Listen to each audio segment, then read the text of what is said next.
Nick sent me a DM earlier. He did it. Okay, no, that's dog. No. Okay, this is awful. Already, I see this and I'm like, nah, bro is fucking Jesus Christ. Okay. Fucking hell. Yeah, this is 100% rage bait. That is 100% rage bait. Okay. You guys want tier list content of who benefits the most from level 90? Let's talk about which characters benefit the most from Masterless Stella Fortuna usage. But we're gonna have to make assumptions. The assumptions that are made here are talent levels do not get increased. Transformative reaction damage is the one that's on the wiki. These are the assumptions that we're using. Zajef clips leave this part in. Yeah, I hope they do. Assumes 40% Hyper Bloom and around 7% base stats. No talent levels. Okay, so what is HB Hyper Bloom? Okay, so Traveler goes in no. Jean goes in no. Lisa, no. Amber, no. Noelle, no. Barbara, no. Sucrose. Honestly, Sucrose goes in no. Honestly, maybe Barbara goes here, actually. You joking? No. Barbara's one of your options in Nilo teams. Who cares? Only whales will get to level 100. That's not true, though. If you've been playing since 1.0, you've probably gotten, like, a total of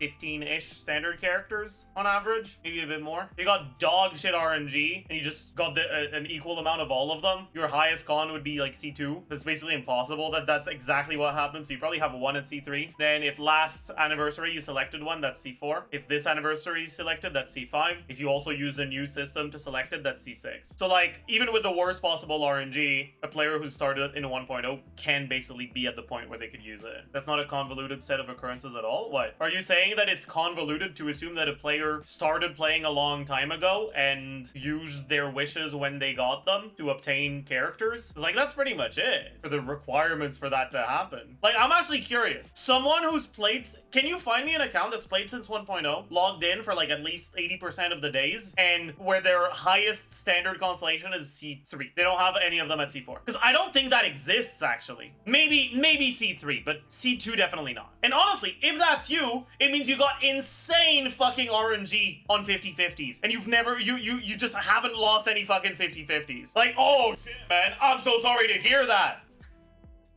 How unlucky you've been.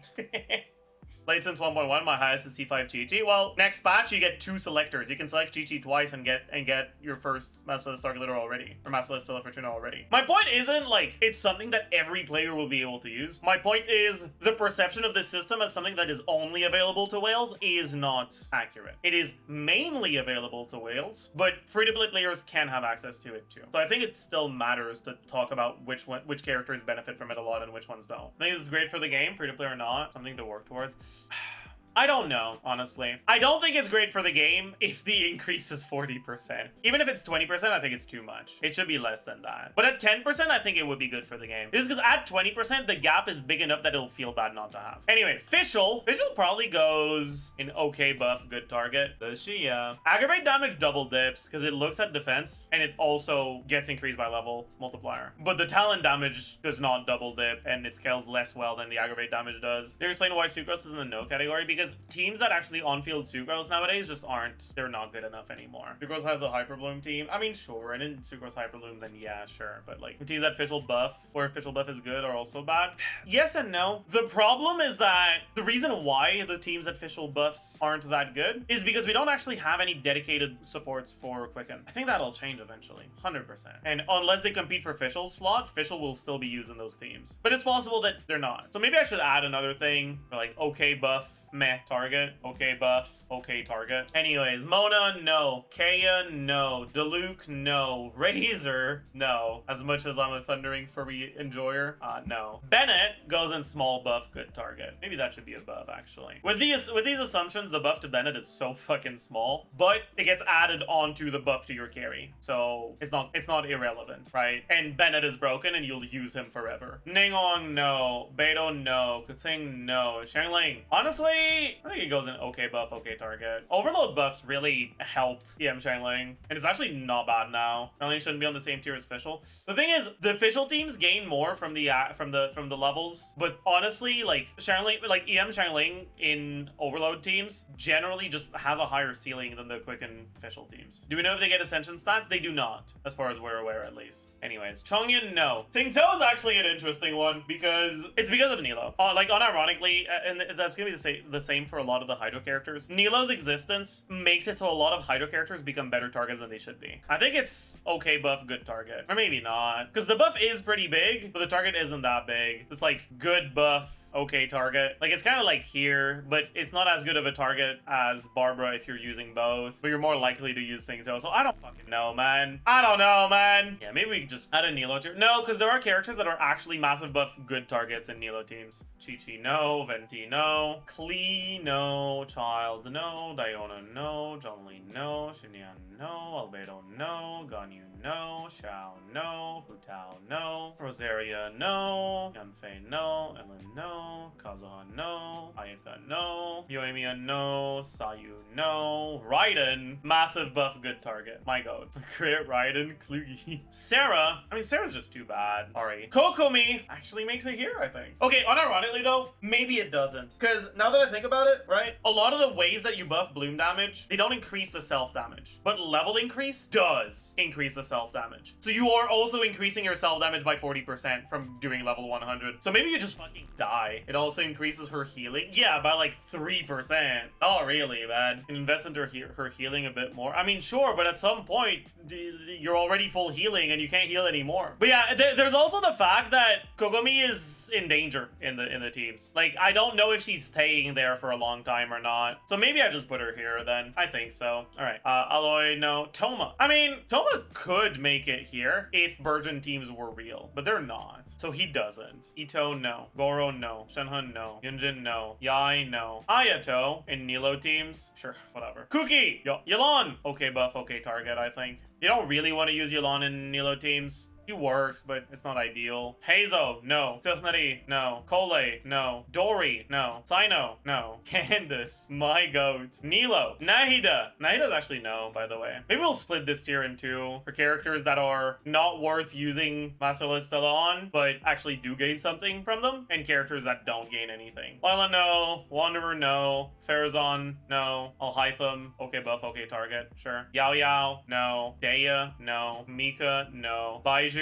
honestly, no. He's not gonna be your trigger. Maybe with Singtone, but same for Kave. He's not gonna be your trigger. Aurora, no. Lenny, no. Lynette, no. Remine, no. Nevilette. Nevilette probably goes here. Because Nevilette's damage distribution in his best teams isn't that focused on him. Yeah, but it doesn't scale multiplicatively. Like, if you look at your Hu Tao attack, we're gonna, for now, just assume that it's a 7% base stat increase to the total, including weapon, right? Base HP, HP percent, flat HP, total HP, base attack, attack percent, flat attack, total attack. Base HP on Hu Tao, you can see on HomDigiCat. No, you can't. The stuff on HomDigiCat is wrong. The stats they show for Flynn's are not the same as the stats that are shown in the actual in-game footage that we were shown. So we know for a fact that they are incorrect. We'll look at Homa. About a 5% increase. 5 point something, which is pretty similar to what we had on the regular HP scaler. Actually less. Because Hu Tao is not an HP scaler. She's an attack scaler that gets an attack buff based on her HP. Because the attack based on her HP is the large majority of her total attack, you can think of it as damage that indirectly scales with HP, but that also gets all of her attack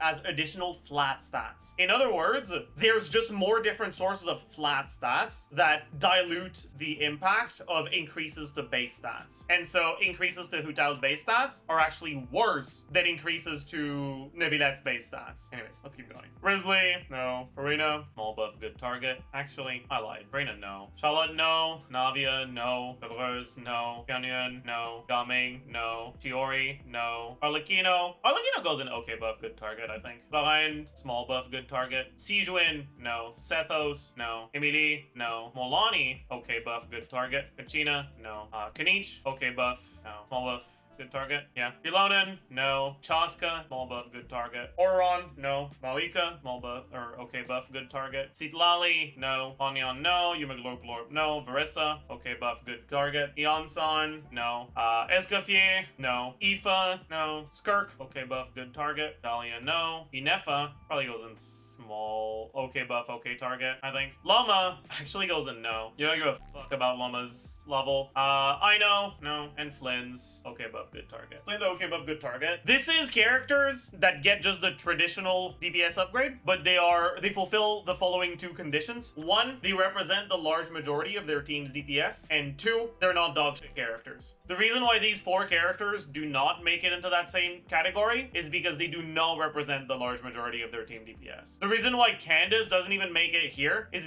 not Candace. The reason why Farina doesn't even make it here is because there's honestly just no team where she represents a good amount of damage anymore. The only one where she represented like 30-ish plus percent used to be Nevilette, but they keep fucking adding better things than just like focused like mono hydro Nevilette that does like Kazuhashi Loden, right? And now Farina's like 11% of Nevilette's team DPS in Nevilette's new best team. It's fucking nothing. Like, it's nothing at all. Shouldn't Hyperbloom Inefa be higher? That's a good point, actually. Now that I think about it, I kind of forgot about Hyperbloom Inefa. You're right. Inefa, it does go here. Chaska doesn't do most of her team DPS. It depends a lot on the teams, but generally the teams where Chaska does more damage are worse overall. Because the characters that are good in Chaska teams are like, sure, there's Bennett who doesn't do a lot of damage, but outside of that, it's like Inefa, Farina, Mawika, and those characters do damage. Why is Yelan in the no? Because there's just not really a good team. Or sorry, why isn't Yelan in the... So there's no good team where Yelan is like a large majority of the team DPS, but unlike Farina, Yelan can actually see play in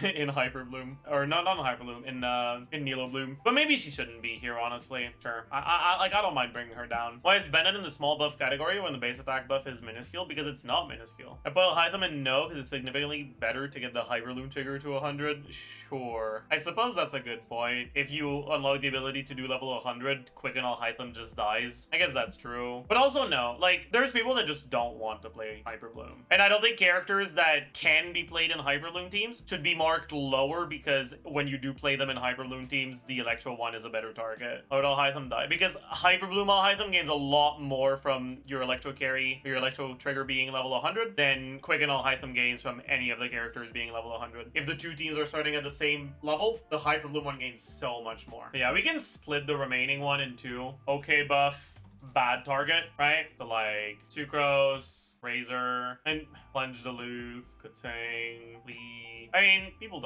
aren't gonna do these. This is mostly just like the carries that people play. This. I guess Sarah can make it in this one, sure. Toma, Ito, Yai, Ito, Nari, Aino.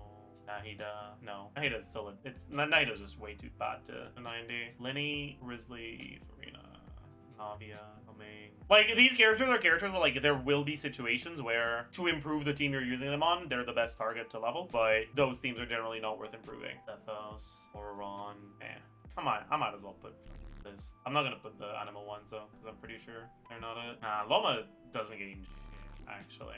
There you go. Dory. Fine. I can put Dory if you want. If it makes you happy. What you do if higher standard is C1? I don't fucking know, honestly. You probably pick a standard anyways. Because if your highest standard character is C1, it means you're a fairly new player, which means you started playing when the characters that you could get constellations for were already, like, not considered meta. So the limited character cons you could get are probably not gonna help you, because you probably don't have those characters anyways. Higher standard cons. I have C6 Kutsing. Actually, I have C7 Kutsing, so I'll get one retroactive one. And I have C5 Mona. The rest is pretty low. Who are you gonna level 95? Raiden. But yeah, Raiden, I'm only planning on doing Raiden if the assumption of 40% is accurate, right? And we don't know if it is yet, so 40% is 100, yeah. But I mean, I'm only gonna bother leveling Raiden if the 40% at 100 is indeed how it works. If it isn't how it works, then I'm not gonna bother. It's still 18% at 95. Like, that's worth it for sure. But like, that's gonna be 6-digit crits on Hyperbloom with Loma, by the way, right? Because like, so when it crits, it'll crit for 125k. If I don't have a character I can choose on this new feature, if you don't have any other characters, you can't do anything, I'm pretty sure. But all the standard characters except Yuma Glorp are there, and you'll also get a 5-star selector that guarantees that you can have one of the standard characters. But yeah, I don't know what happens if you're a new player and you don't have a lot, and like you get to like the third or fourth one, and the only ones you have you've already picked up, and all that's left is the ones you don't have. I guess you just fucking lose out on it. That's kind of tragic. Goose on the loose! Yeah.